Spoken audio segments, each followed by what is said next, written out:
Greetings, everybody. Welcome to our panel discussion on the vaping crisis through the lens of science, public concern, and the industry.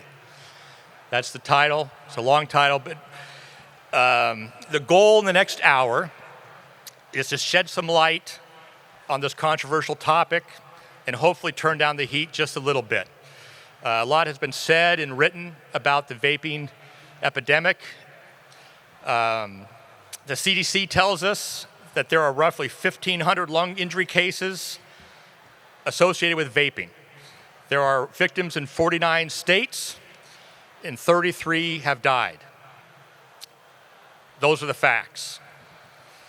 We also know only a few of these cases involve consumers purchasing their products in legal, regulated retail stores. The vast majority of these cases, in fact, have occurred in states that still treat cannabis as an illegal product. And in the largest state, California, the largest legal state, California, the illicit market is thriving and is responsible for nearly all of the incidents in that state. So, what's the real story here? We have only 60 minutes, so we're probably not going to get to everything. But what we can do is an attempt to elevate the conversation. And so in order to do that with us today, we have three distinguished professionals who work in the cannabis industry. These three have been chosen for this panel because of their unique experience and background in the industry. So first, we have Dr. Amber Wise, to my right, to your left. She's the Science Director of Medicine Creek Analytics and an analytical testing lab just outside of Tacoma here. She earned her PhD in chemistry from UC Berkeley and was a postdoctoral fellow at UC San Francisco. Prior to her involvement in the cannabis industry, Dr. Wise was a chemistry lecturer and professor for 7 years at universities in San Francisco, Bangladesh, and Chicago. To my left, immediate left, is Kent Hale, the president of Atlas Technologies. Atlas has created a vape cartridge which contains no detectable levels of lead. Prior to his involvement in the cannabis industry, Mr. Hale had a distinguished career in the broadcast media. And to my far left is Nick Mosley, the founder of Confidence Analytics, an I-502 testing lab based in Redmond, Washington. Mr. Mosley received his Bachelor of Science from the University of Washington in genetic epidemiology. He has a deep experience as a clinical researcher. So with those introductions out of the way, I'll give each panelist just a minute or two to give us a brief description of who they are and why they are here today. Amber? Hi, thanks for coming, everybody. So he introduced my academic background. Once I decided I didn't want to be a chemistry professor anymore, I found the cannabis industry and realized that they needed more scientists. So one of my professional goals is to really just raise the scientific bar, make sure that science is being taken into account when policy is getting written, and all of our daily lives are impacted by science. So just making sure that we're not forgetting about the science and we're doing the right science and good science all the time. Kent? Thanks, Al. At Atlas, we have a fairly broad portfolio. Certainly packaging and vape carts are part of what we do. We've taken some fairly bold steps relative to committing 100% to lead-free production of our vape cart products. We're also in the terpene business as well, and we have several other businesses that are kind of ancillary to the cannabis industry. There's a lot to unpack here today, frankly, and so there's kind of three things that I'll put on the table before we move on. I think there's a question in this with this issue relative to equivalization. And what I mean by equivalization is you've got kind of four key elements that could potentially be contributing to some degree or another with the topic that we're talking about today, and that is that you've got the e-juice, you've got the nicotine products, you've got the black market cannabis products, and you've got the legal and regulated cannabis products. But they're all being equivalized as if they have equal risk, and they're not all regulated. And there's a real opportunity within that to separate ourselves from that. Two other points that I'd like to make. The next one being the whole idea of something called issue entrepreneurs. And while that's a kind of a cute little catchphrase, we have to really be thoughtful about how we think about this industry and recognize that those who are prohibitionists, particularly organizations like SAM, have agendas. And this is the first time in a very long time that they've had traction in this space. And so we have to pay attention to that, because right now it's the current issue, but it's going to continue to expand, and this isn't going to go away, which brings me to my next point. And that is that we have an opportunity in this current environment, as difficult as it is, to raise the bar above what our regulators require of us. If we can create safer products, we should strive to reach beyond the bare minimum. The way we're regulated should be just the starting point. If we have the ability to go higher, we should challenge ourselves to do that like other industries do. And we'll be able to separate ourselves from those who seek to kind of take issues with what we're doing. Thanks. Nick? Yeah, again, I'm Nick Mosley. Quick correction, I got my graduate degree from the University of Washington, my undergrad from University of Colorado at Boulder. Go Buffs, go Dogs. Yeah, all right. Like Amber, I sort of stumbled into this industry through colleagues of mine sort of pointing out the need in the burgeoning cannabis industry for more science to help elevate the new industry in its legitimacy. In addition to running a cannabis testing lab out of Redmond, Washington, I'm also an elected board member of the Cannabis Alliance. And along with Amber, we are appointed members of the Cannabis Science Task Force, which is a multi-million-dollar initiative enacted by the legislature to, again, lift the cannabis testing regulations above where they are now and try to align them more closely with federal standards for other agricultural products. With my involvement in the cannabis industry, I'm really motivated by helping move the industry towards greater legitimacy and more consumer confidence. Okay, so here's how it's going to work. I want to make sure that we leave time for people in the audience to answer questions. But first, I'll ask some questions up here. But if you have a question or you want to ask a question, keep it in mind. We'll have there's a gentleman, Winston, who later on will be holding a microphone. So we'll probably start a queue. I want this to be as interactive as possible. So I'll start off with a question to Kent. So the first known case of vaporizing illness or lung disease attributed to vaping was in April. And then the first death to vaping was attributed to vaping was in August. So here we are now in October.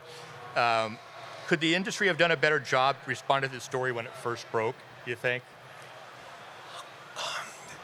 I think the challenging thing with the cannabis industry is that it's so young as a regulated industry. And one of the things that really makes it unique is it is probably the only industry that I can think of to where you have the preponderance of the current industry is in illicit channels. So when we're talking as an industry, we're not speaking with one voice. We're speaking as independent, regulated entities in the state in which we're licensed.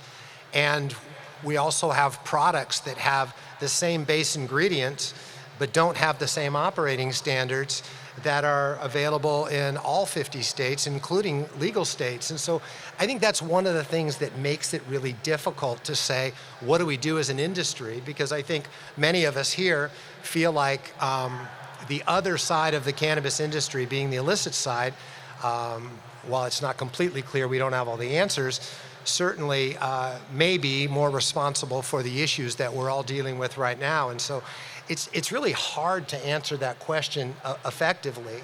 I would say to be more direct, I think that going to and talking to our regulators very early on and getting in front of this about the things that we're doing, and along with the labs and everybody coordinated together, I think would have been a way to educate them before they're in the policy writing position. And at that point, it's a little bit too late. You're trying to do too much too fast, and you don't really get a chance to get your message across. Anybody else want to respond to that? So, as I mentioned at the top of this presentation, there's been 1,500 known incidents and 33 deaths. Now, we also know that these were not all THC related or cannabis related. The vast majority have been from e-juice or nicotine, or even if it was a THC product, it was most likely the additives or the vitamin E, or there's all kinds of different theories. No one really quite knows. But what strikes me is that there's all these other ancillary problems going on that aren't really related to the regulated legal industry. But is it our responsibility, is it the industry's responsibility to step up and address the greater issue? Or, what's the best way to kind of get your word out about what's happening? Nick, you want to take that? Sure.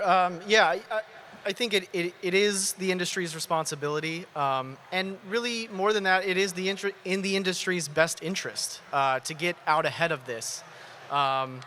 And it's obviously a challenging task because it's, the story is moving so rapidly. We still don't know what is the cause of these illnesses. There are multiple theories, but no concrete decisions or publications have been made about what is the underlying cause.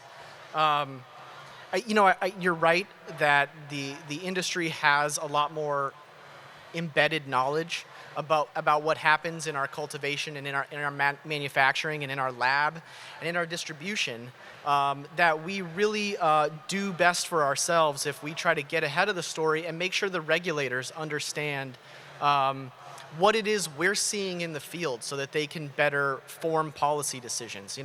Amber and I both, it was about a month ago, were on a call with a contractor from the CDC who was basically reaching out to cannabis labs asking, hey, what is happening on the ground? What are these products? How are they made? Help fill me in as the CDC is now trying to take on this massive undertaking. What do you see in the field, and what are even just the terminology that's being used so that doctors and researchers can better ask questions of patients to try to get to the bottom of what was that product that you used? Where did you get it? And how can it be replicated? So, Amber, I'm going to ask you a couple science questions. The first one is a little bit broad, but I thought I'd ask, the first question is, what does available science say about vaping THC? And the second question is, what exactly is vapey? Well, so yeah, those are a lot of questions, big questions. So the available science on vaping THC directly, there's one publication, I think, out there.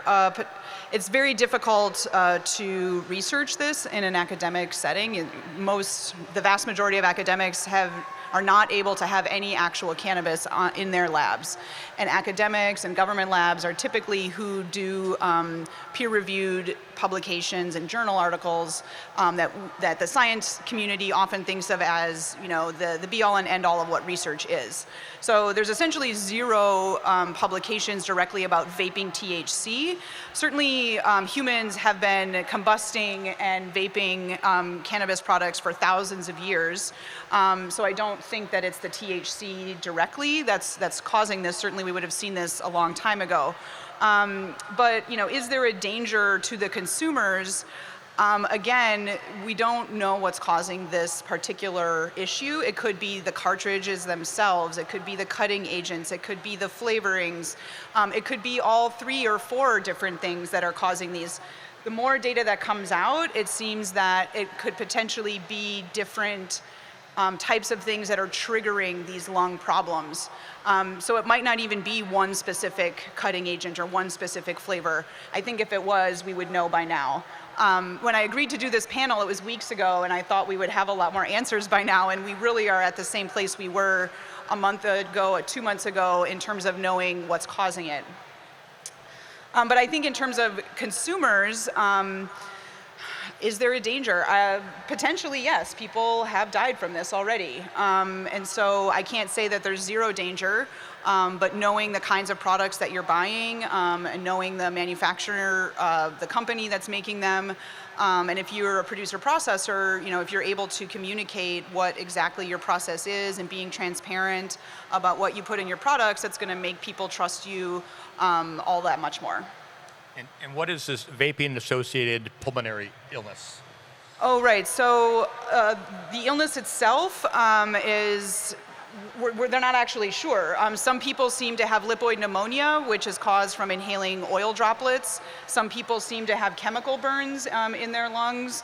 It's pretty hard to tell, but it's essentially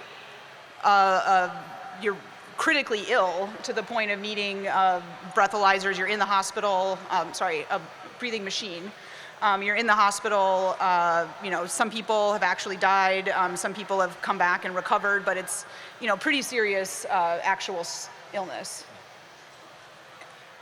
Another question for Nick. What, if you're a consumer of cannabis, what do you tell a consumer out there who, happens to be a vapor or, casual, user of vaping products? Maybe you're new to the industry, you just started to use vaping, now you hear this big crisis going on. What do you tell a consumer? Yeah, so the Liquor and Cannabis Board just came out with their advice to consumers, which was don't vape THC as the recommendation, which kind of harkens back to the era of prohibition. The fact is people are going to vape THC whether we tell them to or not. And so really the question is, what advice can we give consumers so that they can obtain the products that they're looking for and use them in the safest manner possible? And to that regard, Amber sort of already highlighted it.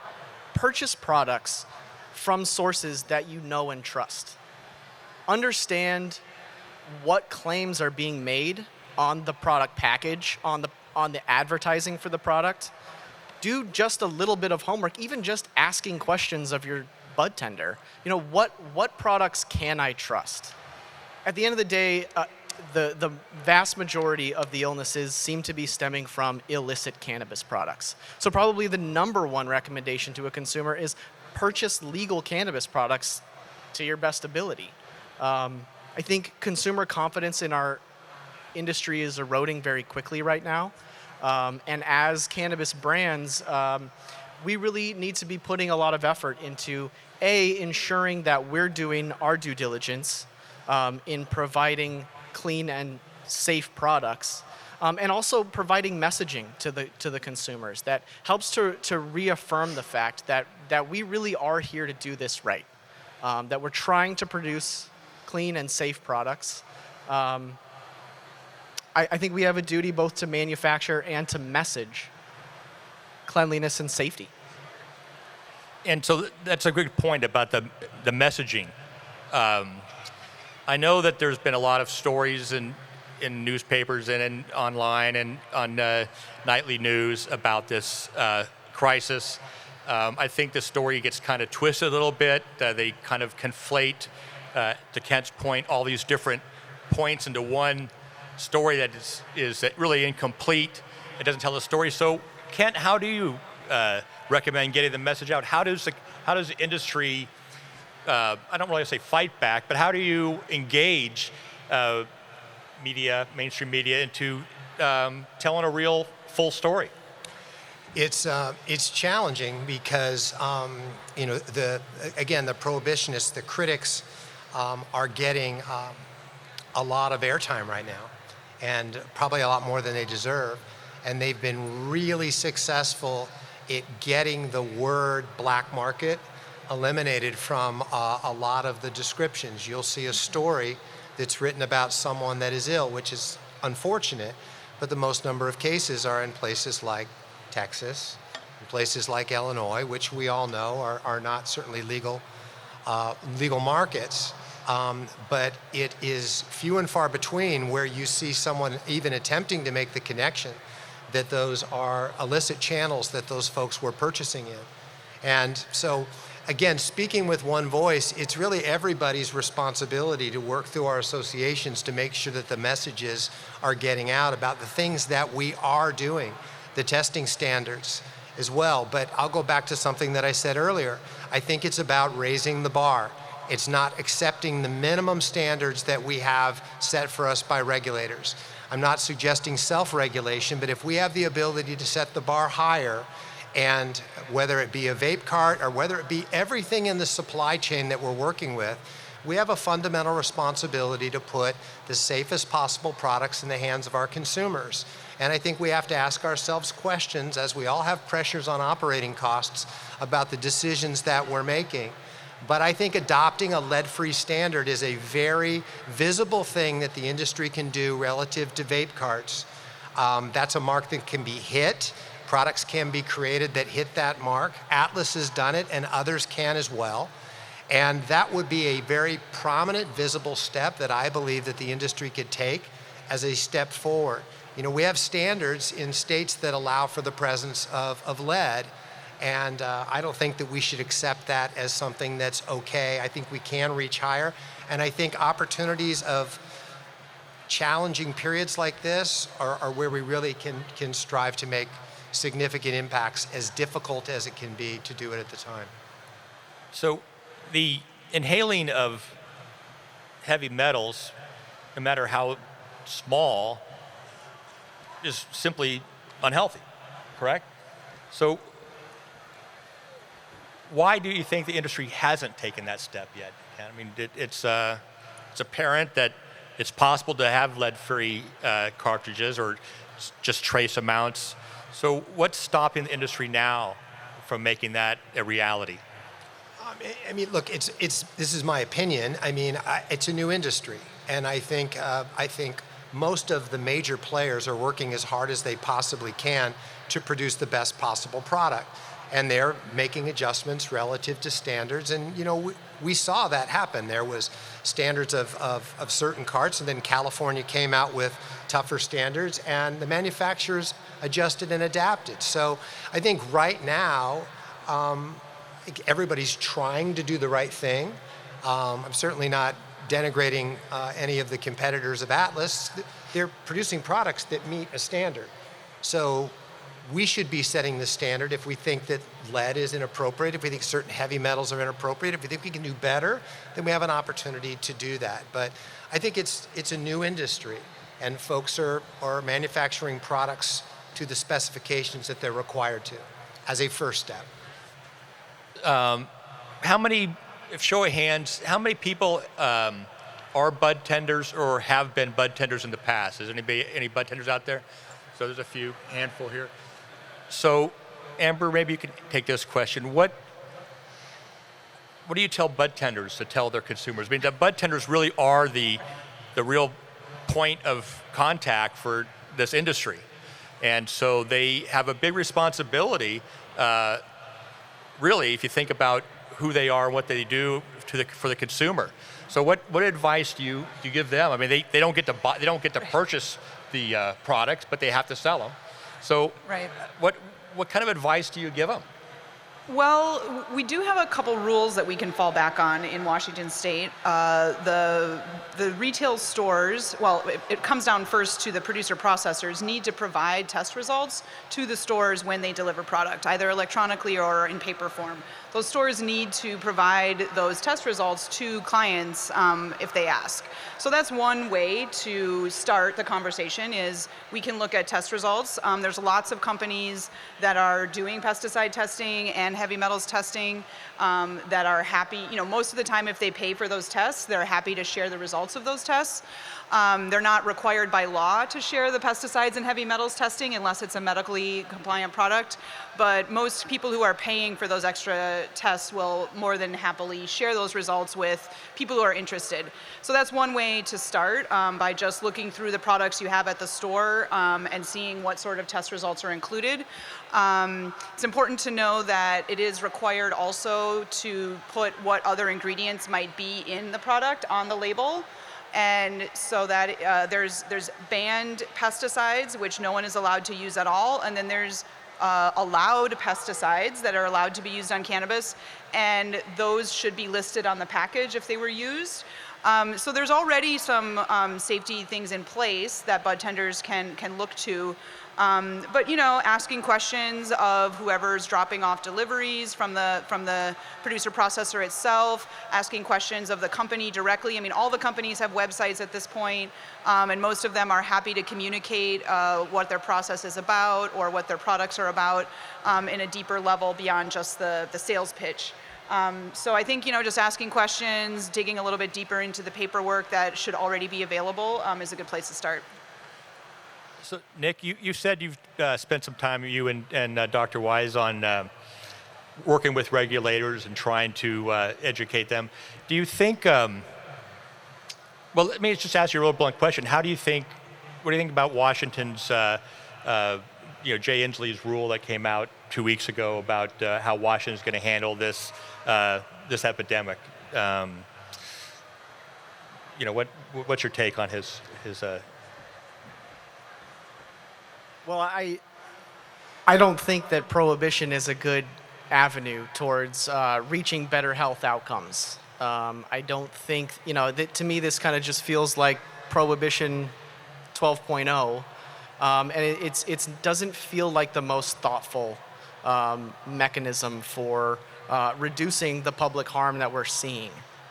To Ken's point, there's nothing stopping the industry from adopting higher standards for itself. And as Amber pointed out, plenty of brands already do. You can ask your bud tender for the certificate of analysis. You can often look on the package for label claims that indicate that it was tested for pesticides and heavy metals. Look, Washington State is the only recreational market that doesn't require pesticide testing of finished products. And we're one of only a few recreational markets that don't require heavy metals testing of cartridges. But there's nothing that's stopping a brand from opting into those tests, and many of them do, and they do make the information readily available.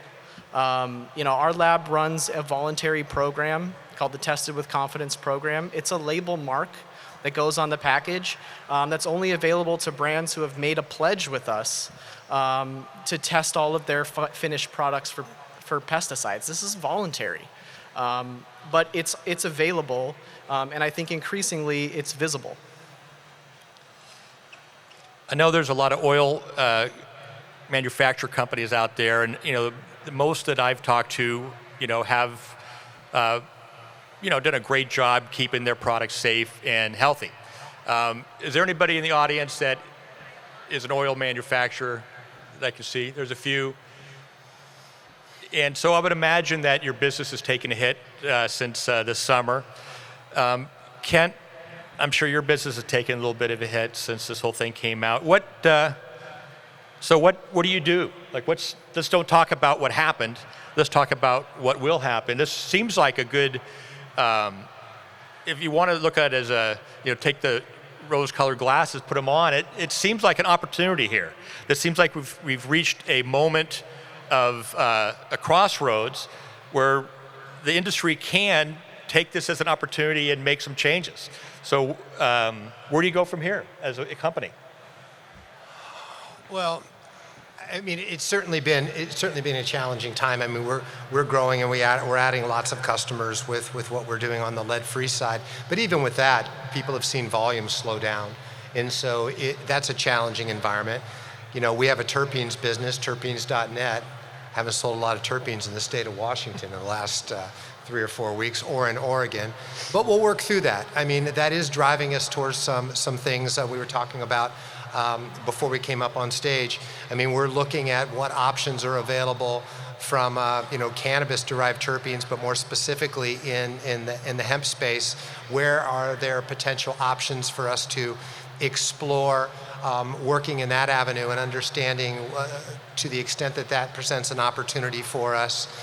So that's an area that we're exploring. That indeed is an opportunity as a byproduct of that extraction process. With the volumes that hemp works in, that could be something interesting to explore. But we're nowhere near ready to develop a product with that. We're just exploring avenues that if kind of the current climate and this path is something that we need to stay on, that we're prepared to help our customers find solutions that are not things that we were really even looking at to any significant degree 3 or 4 months ago. I'm going to follow up on the terpenes thing. So I'm a little bit baffled by this whole ruling as regards to banning terpenes in the state. So this is a question to anybody here on this panel. How do you just clarify this for me? What is the rule and why was it made? Does anybody want to take that? Because I'm baffled by it, frankly. Well, I'm not going to try to interpret the rule itself, but I think what we're seeing is how the LCB is going to enforce it, right? I think we can all agree that the language was poorly chosen in the ultimate Board of Health ruling. But aside from that, I think one of the confusing parts for people is what's the difference between a cannabis-derived terpene and a botanically derived terpene? Well, cannabis plants are botanicals, and on a molecular level, they are exactly the same. And it is quite difficult for labs to tell the difference. We can sometimes tell the difference between, it depends on the final product. If it's a distillate that only has a couple terpenes in it, that's pretty easy to see. If it's a full spectrum concentrate that might have a few more added back in and there's a lot of background noise, we might not be able to tell if it's a purchased set of terpenes from other plants or if it's cannabis derived. I am certainly not going to be in a position where I'm going to be legally bound to determine what is cannabis derived or botanically derived. That is not something I'm interested in being asked to do as an analytical lab. So on a molecular level, they are exactly the same. And I don't necessarily see any reason for there to be a difference in this current language and ruling. But I think it is an opportunity for us to stop and think about what kinds of things we're purchasing, what's in them exactly. Do we understand fully all of the things that are in that little jar? Is it 100% actual terpenes, or is there something else in there? There's very little science about inhaling or vaping these molecules. I mean, terpenes, when they're in their purified form, are a very strong solvent. I mean, turpentine is terpenes from pine trees. It will take the varnish off your coffee table. It will take the dye out of your clothes, even if they're cannabis derived. And it will take the marker off of your labels. I mean, these are pretty strong solvents in their pure form. I don't think that there's any reason for people to be adding in high percentages of terpenes, if they're cannabis derived or not, into finished concentrates. We don't understand the science, and certainly if I've ever inhaled something that had a lot of terpenes in it, it affects me. I get an allergic reaction, and I think that's my body telling us that they're in really small amounts in the flower, probably for a reason. It's an opportunity for us to think about ingredients, but fundamentally, scientifically, botanically derived terpenes and cannabis terpenes are the same thing. Anybody else want to add? No? So I will be asking some questions, so if you have one, it'll be in about a few minutes, but I got a few more questions here to ask before we start that. So I'm a journalist by trade. I've been covering this industry for many years, and I will say that I've been frustrated as a journalist by the coverage of this story.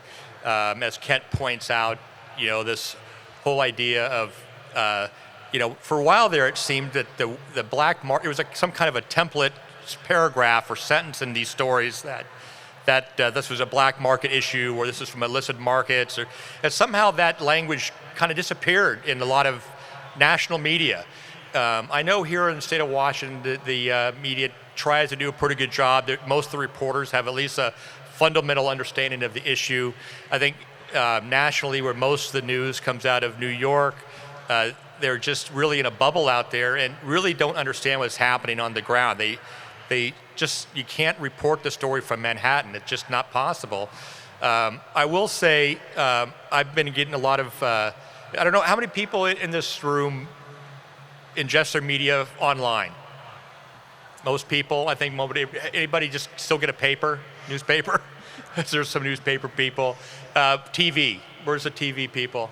So most people probably get it from everywhere. I'm sure, like me, news consumption is just, where you can find it. I will say that for me, I found the best reporting coming from Leafly here in Seattle. They really do a good job, especially with this vaping crisis, of trying to tell the story as honestly and truthfully as possible. And I don't know if you saw the story that they published yesterday about this. They went into the California kind of gray market stores, which really are black market stores, and bought their vape pens there. And what they found in them is like this, like 400 times the amount of pesticides and all these agents, thickening agents, flavoring agents that really are just unhealthy.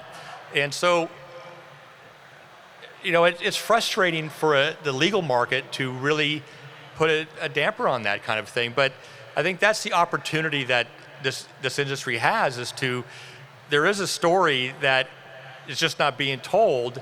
And I guess my question for you guys, what is this, how do you reach the media? Have you guys been contacted by any reporters about what's going on, or is it, I know that, have you been contacted, and what has been the kind of conversation been?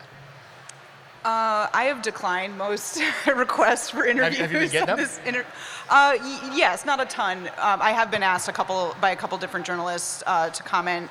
I did do an interview with a chemistry magazine because I have done interviews with that journalist in the past, and she does a good job of balancing. But it's a chemistry magazine that pretty much only chemists read, so I don't know what a wide audience that got. But it is difficult to distill kind of this complicated science into a couple of sentences. And so I do worry what journalists, when I get interviewed, I often prefer to get questions via email so I can write the responses, so I can make sure that I'm saying things and using the words that I want to use, and that they are not necessarily taking things out of context and pasting them together in interesting ways. I have not done any outreach, certainly, right, to journalists. I'm pretty busy. Okay. So, Nick, have you been contacted at all, or what's it been like? Yeah, I've been contacted by a few journalists over the last month and a half. I think most importantly, David Downs at Leafly is doing by far the best job of wrapping his head around this story and really getting the facts straight. I got to second that. Leafly is doing the best job of reporting this story. I think it's a complex science that we're talking about, and it's a brand new science, and it's also a complex product space and a new product space. And I think for a lot of these journalists, and not just the journalists either, but the CDC person we were on the phone with, even the State Board of Health, I was on a call with them, and one of their questions was, is it terpene?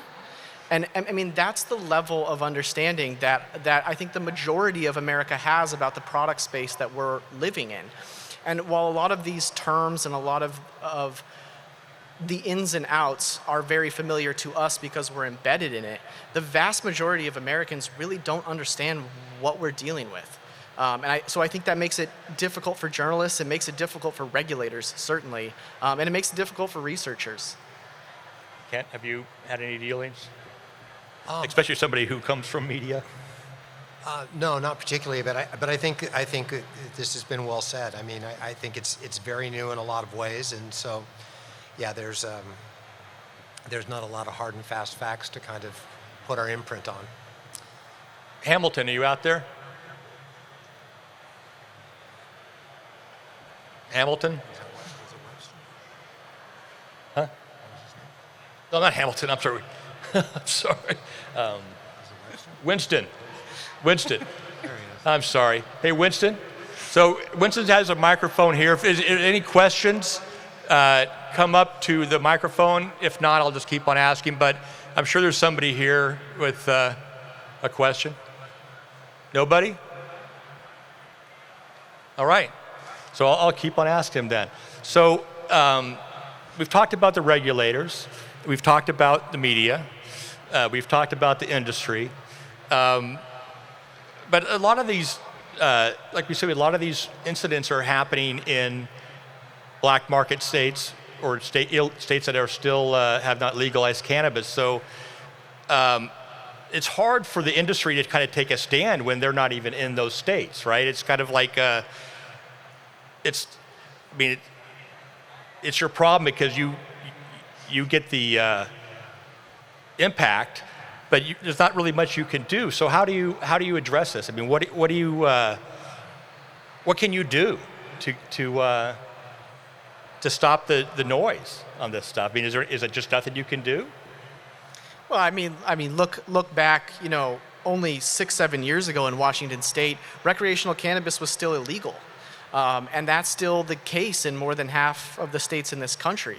I hope that the statistics that are coming out of this vapor scare will add fuel to the legalization movements that are still working hard across the country to convince their local governments that, hey, look, probably the best way to take this problem and other future problems like it head on is to legalize, to find a way to regulate this industry and bring it into the light. Because at the end of the day, we're gonna reach better manufacturing practices and better product outcomes when we have legal businesses working within a regulated framework. Kent? No, I completely concur. I mean, I think legalization on a national basis begins to solve a lot of these problems. Better manufacturing practices, standardization of a lot of processes, testing, clinical testing, all of these things I think are critically important. And then I think there's another element of this that's complex, and that's enforcement by from a law enforcement perspective. I mean, how do you differentiate a vape pen that was bought on the black market if someone's using that in their home or wherever you find them? It's difficult from an enforcement standpoint too. So really legalization is a path towards being able to help this industry achieve its full potential at scale. Question from the audience? Shit, sorry. Hey guys. You guys are working at the regulatory level. What sort of things are happening there that you could maybe provide some color on for people like us? What are you advising to them? What are they saying? Right. So the science task force that Nick has mentioned that we're both sitting on, that was required, or it was written into legislation last year, and that is a very narrow purview of changing the way that the labs get accredited. So currently there's a third-party company that comes in and reviews the labs and says they are doing what they say they're doing and everything looks good, and then they tell the LCB to approve us as a testing facility. What the legislation did was change that accrediting body, and it's going to move to the Department of Ecology here within Washington State. Department of Ecology already oversees lots and lots of different testing labs and lots of different industries. So they have the scientific expertise to come in and assess the lab itself. The problem is there aren't any current standards for cannabis testing labs. So they don't have, the Department of Ecology doesn't have a list of check boxes basically to come in and look at us. So the task force is creating these standards that the Department of Ecology will then use in the future when they oversee the labs themselves. So that's the pretty narrow purview that the task force is taking on right now. We'll give a recommendation, we'll summarize our recommendations for the state, and hopefully they will take those recommendations as is and implement them. There's no guarantee that they have to take our hard work and do anything with it really, but hopefully they will. So that's the narrow purview that the task force is working on. And then there is a lot of movement within the LCB as well about changing the quality assurance testing standards to require more pesticides and heavy metals testing, and we have yet to see how that's going to shake out. You want to say anything more about that? Yeah, I'll just add to that briefly. You did a great job. The Cannabis Science Task Force is really focused on what happens within a cannabis testing laboratory and what are the procedures and processes that happen there. Additionally, as Amber pointed out, the Liquor and Cannabis Board is looking at revamping the testing rules, and they'll probably be announcing that in mid-November. In terms of the vapor rules, the State Board of Health already issued their rules, which then creates a cascade of events where the Liquor and Cannabis Board is now writing rules, in conjunction with the State Board of Health. We can expect the Department of Health to also be writing rules as a result of this. Additionally, there was legislative action. There was a bill last year in the legislature that addressed flavors in vapor products. It didn't pass last year, but it's still alive, and it's definitely going to come back again this year, and I would expect it's going to pass. Now, there's a lot of room for that legislative bill to be rewritten and redrafted, and you can expect your cannabis industry associations to be highly involved over the winter, over the legislative session, in trying to ensure that the bill that goes through, which will then cascade further into more regulatory rules through the LCB and others, that it's written in such a way that it's sensible to what we actually do.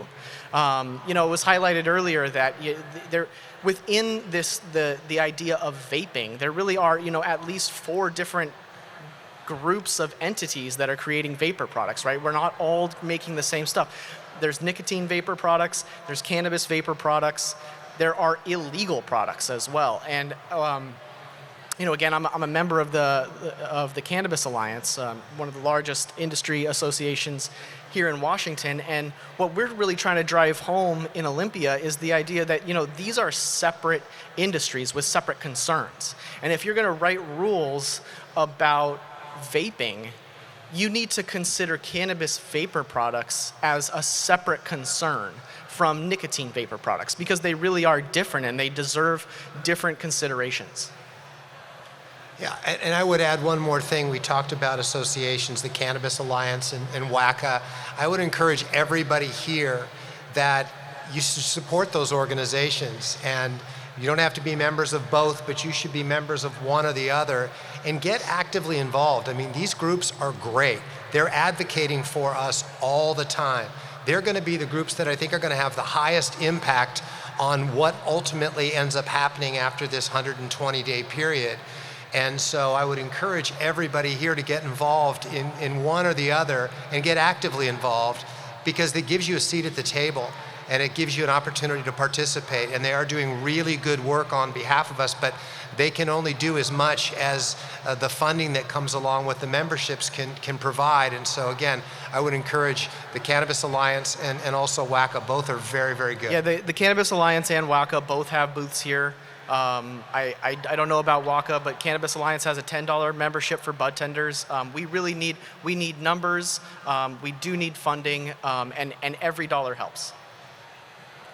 Any questions from the? Okay. Break it. Hopefully not. There we go. Wow, sorry about that. Nick, related to what you were saying, I had a question related to how everybody in the industry seems to sort of be under the sort of general understanding that there's a lot related to outside the industry. Do you have any insight if some of this is possibly created in a whirlwind from competitors to like the nicotine industry, like you had mentioned, how we're separate entities? I've noticed that it seems like cannabis related info, pretty cut and dry. Then a lot of that black market gray area all seems to sort of be lumped in with us. Do we have any insight if there's some outside input from outside the industry or anything? Do we know any related info? I don't. I think your question is getting at how the media is being used to push messaging, and I don't think I personally have any direct evidence of it, but I think it. One could speculate that here we are today at our convention, and we're talking about the Cannabis Alliance and WACA, where we've got our industry associations that are pushing messages that are to our benefit. At the same time, the vapor industry has their own set of lobby groups, which are certainly out there pushing a different message, and it is certainly in their interest to try to place the blame squarely on us, and it's not in their interest to try to define this differentiation between a legal market and an illegal market. Additionally, the nicotine industry has massive lobby power and massive PR capability, and I would speculate that they're probably behind the scenes also pushing messaging. So this question is in the spirit of better regulations and raising the bar in general. One of the concerns that I have with better pesticide regulations is the issue that our action limits are based on food crops and ingestions and not inhalations. And so that's a massive distinction that I don't really see too many people making. And one goes through the liver and kidneys and gets detoxified, and the other goes straight through the blood-brain barrier. And so how can we amplify that in the spirit of getting better research or any acknowledgement of that distinction? And how does that relate to the broader, issues at hand? You're absolutely right. This is one of the major barriers to creating robust and sensible quality assurance rules. Is this idea we don't have a lot of research to fall back on. There's a major difference in the way your body metabolizes toxins when they're ingested orally versus inhaled. And a lot of where this is coming from is we just don't understand the difference. Okay, so vitamin E was in the news recently. Maybe that's not the cause of the vapor epidemic, or maybe it is, we're not sure. One thing we know is that you can eat a considerable amount of vitamin E and be just fine. But do we know that you can inhale a considerable amount of it and be fine? We don't know. And that's just one example, right? Pesticides being another, heavy metals being another. At the end of the day, I think we need federal legalization to open up the door for research, both at the federal level and also to bring grant money down to private and public institutions to do what is really a tremendous amount of work that needs to be done to understand the toxicology of the products that we're already using. Okay, another question from the audience? I was wondering, when you talk about heavy metal testing, are you talking about testing oil outside of the cartridge for, residual heavy metals from pesticides? Or are you talking about getting actual cartridges tested like they do in California? So Or do you know what the state a couple is of different working ways with? you can think about that. You can think about testing the empty cartridge itself just for the components that it's made out of. That's pretty hard to do. We're developing that currently right now in the lab. But it is possible. But again, that doesn't necessarily tell you if there's metal in the device itself. Are you inhaling it, right? You can also, right, like you said, test the oil before it goes in the cartridge. You can put oil in a cartridge, let it set for a while, and then try to test it afterwards. There's a lot of logistical complications to that to some degree, but California requires finished product packaged product to be tested.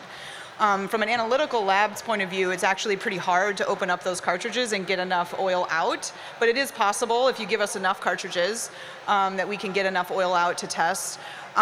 So we have heavy metals testing capability at Medicine Creek. We've tested oil before the cartridges. We've tested oil in cartridges. We've seen heavy metals a couple of times in flour directly, a little bit more often in oils. So it's not necessarily just the cartridges themselves that are giving heavy metals to products, but we have seen, all kinds of different things. I wouldn't be too concerned. It's about a 2% failure rate for products that we've tested, but again, that's all voluntary, so it's not a great example of what's available across the board. Does that answer your question? What the state might be planning on requiring?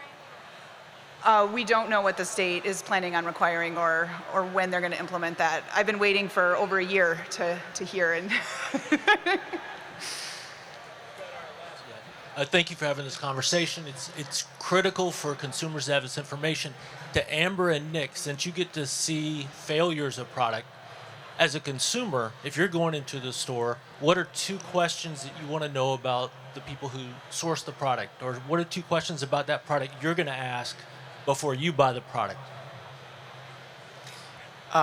Every time I purchase a product at a retail store, the first question I ask is, what product can I trust? I'll tell the bud tender, this is the category of product that I'm looking for, and what is a brand that I can trust? I'm generally interested to hear what the bud tenders think. They often have great insight about the brands that they're selling, and they have reasons for why they make recommendations. So that's always my first question, is what brands can I trust? now you make me come up with a second question. I think I would agree with that. Do you have testing results available for any of these products? Do you know any of these brands kind of either personally or, it's a pretty small market in Washington State. I mean, there's a ton of brands out there, but ultimately it's a pretty small space that we operate in. And I think the brands that are trying to do the right thing are, getting the word out there as much as they can. And I think at the retail store, you can see a lot of what comes in, what gets dropped off for sampling, what kind of paperwork and marketing is associated with those products, a lot more than the consumer does. So, yeah, I don't have another question. So I'm going to just, one other thing I just want to ask. So I think, Kent, you brought it up. Oh, we have another question? No? Oh, one last question from the audience. This is the last one.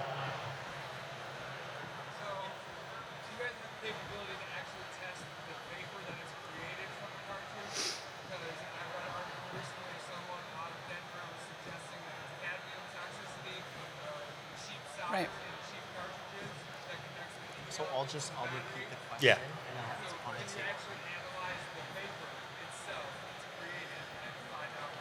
So the question is there a capability to test the actual vapor that comes out of the cartridge? Rather than just testing the oil or just testing the oil from the cartridge, can you test the vapor? Because there was a report out of Colorado that at least some of these vapor illnesses may be caused by cadmium poisoning, and I'll let Amber answer. So Medicine Creek Analytics just got a vapor collection device. We call it the smoke machine, but everyone envisions disco ball dancing when we say smoke machine. So it's really a vapor collection device that we can analyze for some of these compounds. However, it is very, very new. We just took it out of the box. And we are involved in a specific client project to begin with, but in the next coming weeks, we will have the capability to test for a number of things in the vapor itself. And I think there will probably be more of that coming online. I ordered this device back in June, long before any of this vapor stuff came to light. I knew that that was going to be important to test the vapor itself. And then the machine took about 3 months to get delivered, and then all of this came out in the interim. So very soon we'll have that capability to do pretty easily. But it kind of depends also what kinds of compounds you're looking for as well. So that's a more complicated question. So I just wanted to say that, Kent made a comment earlier about there's an opportunity for this industry to do more. This is a point where the industry could take a bold step, do some bigger things. I also think it's kind of interesting that the prohibitionists out there are pushing this epidemic as a reason why cannabis legalization is bad and cannabis is bad. But really, if you think about it, it just makes more sense that this should be a legalized, regulated product. The federal government needs to step up. So this is an opportunity, really. I mean, it's been a dark few months, and it's been tragic. But I also think it's a time for the industry that can make a difference if that's what you want to do. And I think that it's interesting that I think the time is now. We've hit a kind of a crossroads where legalization can't happen because of this tragedy. I mean, it's interesting that how we got to this place, but this is where we are. I also want to say that appreciate the expertise and of our panelists here. That's been a really good, interesting, educational hour for me. But there's still a lot that we don't know, obviously, about this vaping industry and this whole vaping epidemic. And there's still a lot we don't know about the science of cannabis. After this, the next hour after this is going to be Leafly talking about education. Maria from Leafly, she's their chief education officer. I'm not sure her official title, but she's well-versed in the education of cannabis. She's going to be here from 1 to 2. I hope you guys stick around because there's still a lot for all of us to learn, even for the people who've been here forever. With that, I want to thank you, and I want to turn the mic over to the organizer of this entire thing, Brian Yeager.